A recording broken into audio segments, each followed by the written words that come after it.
Welcome back to the channel once more for the first two-parter or of a video. This time we start with a very simple one. The lumberjack. You have to, junior lodger, where you need to cut a certain amount of trees. Then the pathfinder, when you find 10 totems, I think it's 10, yeah, I think it's 10. You have to get 60, which is all of them. Right now we are on the fifth boss. Yeah, this is the fifth boss, yes. We are on the fifth boss here. This one, he's a giant. Basically, during your travels to this area, you'll find some notes that explain what you need to do. And one of the notes says that you need to shoot the monster in the eyes so it hurts him, and that will give you a way up. But there's several ways to go up. There's the one that I mentioned, that you shoot him in the eyes and he falls to the side, and you oh, this is beautiful, perfect climb. He falls to the with his arm to the sun, and you climb up. You can punch on the ground and you can climb up. You can go to the deep snow, which is another tip they give you during the when you find the documents, that he puts his foot on the ground and it goes deep in the snow and you go up. And there's one that I figured out later when I was in the legendary mode, where when you climb on his back like I did, if you stop to rest, he will put his hand behind you, grab, so he can put you on the mouth like a giant would do, and you have to shoot him in the eye. That's actually very nice. I got that footage, but it's when I'm doing legendary mode, and I made that really quick. To be fair, again, I sped up the fights, because trust me, you wouldn't, like, I would make like 5 or 6 videos. There's a fight I was checking when I was editing this.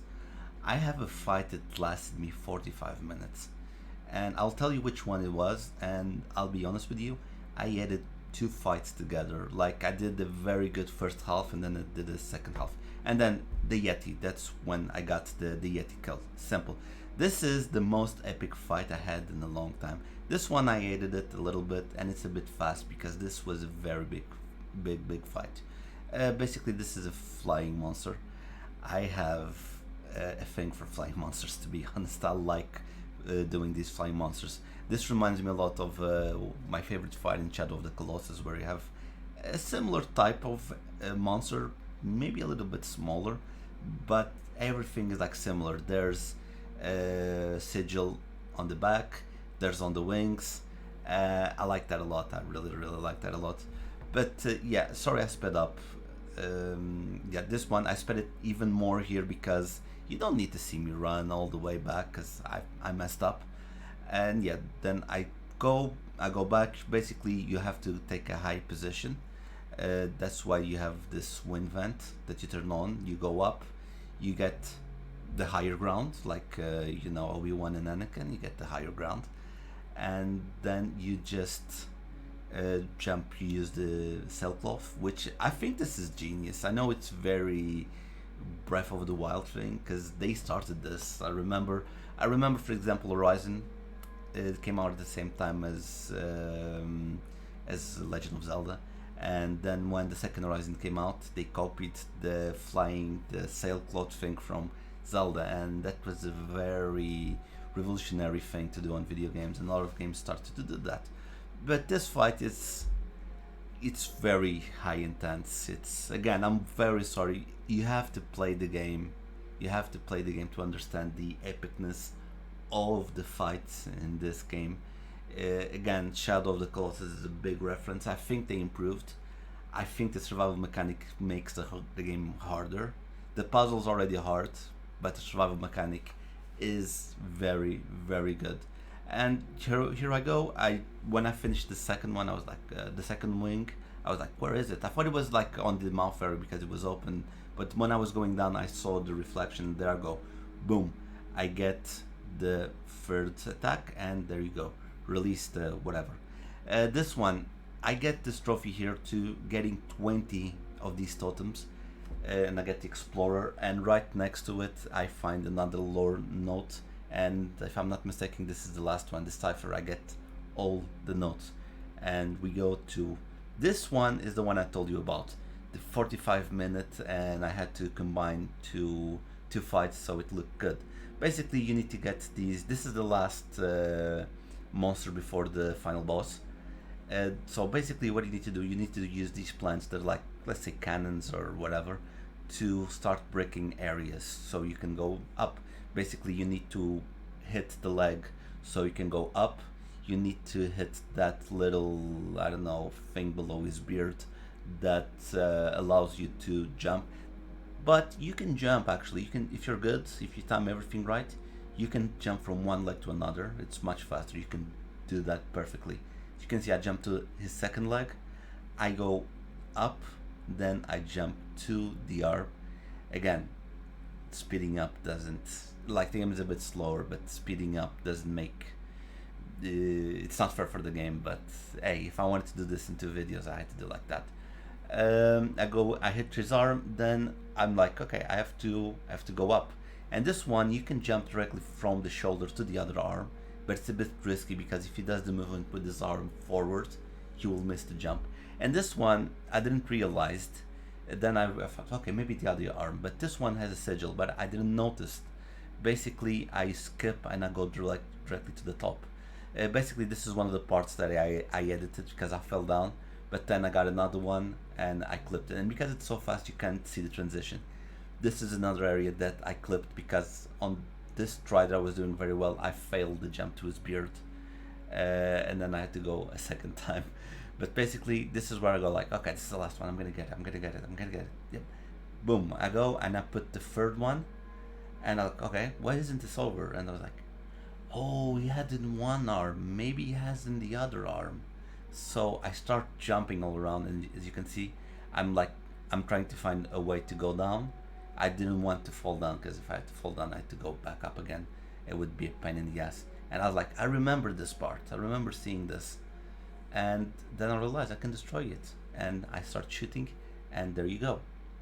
I get the final sigil, and we go to the final boss. And this is when I understood what was going on. This game, again, very fast because it's a long fight. Basically, what's going on, this is Ragnarok. And you'll see Fenrir showing up. This battle doesn't consist about this. I only consider this to be the boss battle, but you start at the bottom of the tower of the temple, and there's like certain type enemies like fire giants that you need to defeat. And when you defeat them, they go like part of the lava freezes, and you can climb up until the top. When you reach the top, that's when you jump on top of the monster and you start defeating him. Here you had 2 ways. This one I almost fell. I was like, oh my god, thank god. But you have 2 ways that I figured out one later. I did one way that you'll see. I'll jump down, well, I'll fall down. You see Fenrir was there. I jump down and I take the geyser to come up. The other way, which I figured out later, you can use the grappling hook to cross ahead. You know, the grappling hook can get stuck to that. So you see, I fell down, I just cut it so I can save some time, and then I get the geyser up, I go on top of Fenrir, he goes through the lava, and I reach the final spot, and I kill the last giant. This one, Soul's Echo, basically you can replay the fight, so I replayed the easiest one.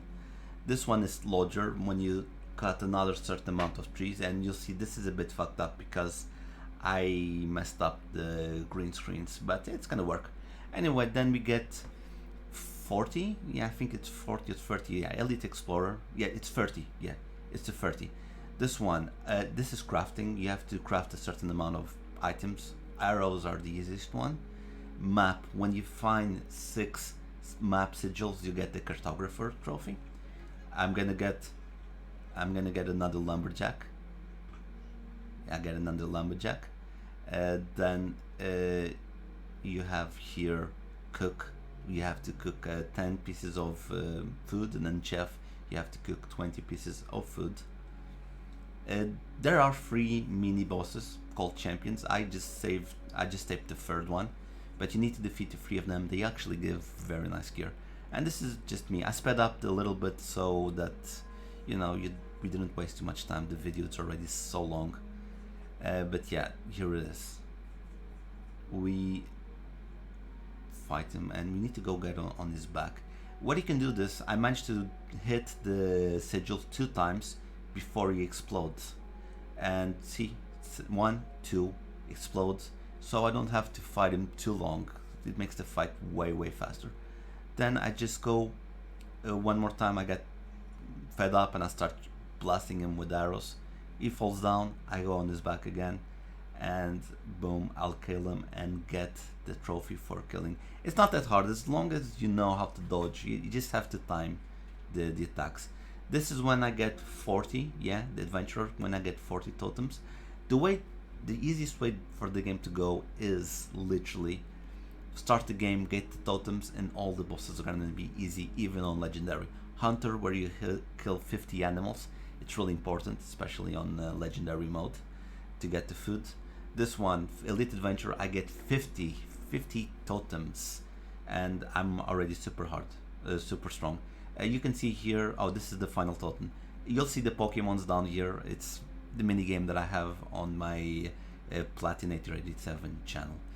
This one, you need to reach the top of the temple. There is an easy way when you start the game, because you have routes and it's easier to reach these top areas, but you'll need a good amount of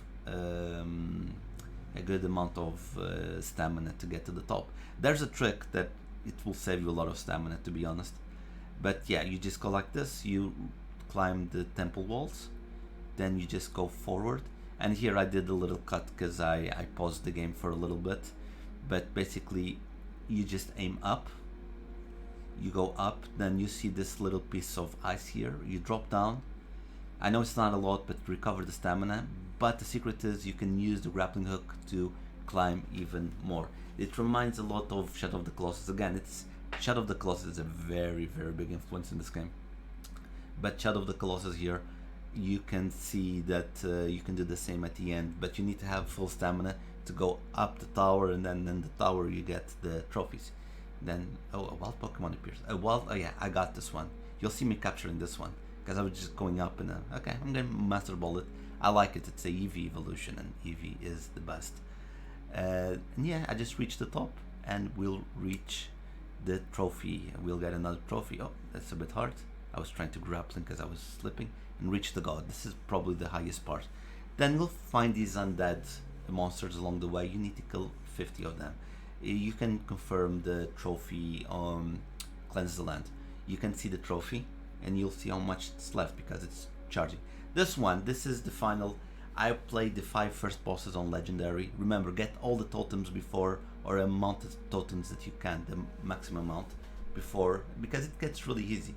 The sigils don't change that much, or they don't change at all. You just get more damage from the cold. And every time you finish the boss, you go back to the temple, and there you go, Elite. Then we'll get another one, Legendary, and we'll get the Platinum, and we're gonna go for my review of the game. And there we go, another Platinum for the Platinator. Wow, this game is amazing. I think I'm gonna say I prefer it more than Shadow of the Colossus, but we'll get there. Anyway, you can see I got the Platinum on the 8th of the 8th. Just ignore the first 4 bosses, as you can see. This is when the game came out. As soon as the game came out, I bought it because it's a must buy for me. It's considering what it is, it's a must buy. Then I started playing the game itself on the 6th. I was kind of busy. I was doing several stuff, so yeah, it took me 2 days to finish the game. But considered on the 6th, I went to the gym. I did this. I went to coffee. I did that. I had lunch stuff. Regular life stuff. I could have finished the game much earlier, but as you can see, 7, 6. These are the trophies: Adventurer, Elite Adventurer. For the totems, because you need to collect all of them, I really suggest you get a guide. It's really important. Then Echo 50, and that's what I showed you guys. These will come depending on how much you play, especially if you play the hardest, like Legendary. You'll get these easy because it's really important. You need to have a lot of food with you. You need to be crafting items all the time, and all the rest will come by nature. I'm not going to say story related because as you can see, I did a lot of them after I finished the game. And then you go legendary, elite cartographer, yeah, three champions, everything. The lore notes. I think there's a lot of lore notes, but you will get 20 easy, like just cruising around the world. It's gonna be very easy. When it comes to the game itself, my biggest complaint, I'm gonna be honest, the controllers were a bit wonky. They need to be more refined. But I'll consider this to be better than Shadow of the Colossus, and basically the world, the fights. I think the fights were a bit they were different in a sense, like it's puzzles, but I think it's better the way that they did. They did different monsters from Shadow of the Colossus, for example. It's hard for me not to compare to Shadow of the Colossus, and you seeing the two videos, you can realize it's very, very inspired. But the controller's a bit wonky. That's the bad part. Also the story. I think Shadow of the Colossus managed to, I'm not gonna say a better story. They managed to tell the story more effectively. Well, they had cutscenes and all that type of stuff, but again, it was a bigger studio than this one. This one, you need to do a lot of collecting to figure out the story. Those lore notes that we were talking about, they tell the story, they explain. Me, I'm gonna be honest with you guys, I finished the game, it only clicked to me that it was a Ragnarok event when the end came, when those giants that I didn't show you, because I really hope you play the game, when those giants showed up, they're like, oh, that's Surtur. And then I realized, oh wait, there was a giant wolf, because when you start the game, it's a tiny wolf. As you kill these demons, these fake gods, it gets stronger, bigger and bigger and stronger, and in the end it helps you defeat the final monster, the final fake god, final giant, how you want to call it. And then I'm like, okay, this is a story, this is related with Ragnarok. Okay, I get it, now I get it. Because as you go through the game, you do realize there is a lot of Viking iconography. The boats, the type of enemies that you find, it's very Viking related. Also, I'm not a big, well, I'm not gonna say fan, I like it, but I don't know a lot about Viking mythology, so it was hard for me. Only when they slapped me in the face with Surtur type monsters and Fenrir, that's when I realized that. But guys, this is a must play. I'm sorry it had to be in 2 videos. I'm sorry it's, well, sped up. But trust me, this game is a must buy. You should experience. It's gonna be frustrating. But again, what game isn't frustrating? I got bold playing FIFA. It's the most frustrating game ever. Guys, I will see you on the next one. Bye. Be sure to leave a like, a comment, and hit the bell icon and share. Come on, this is fun stuff to share. I'll see you on the next one. Bye.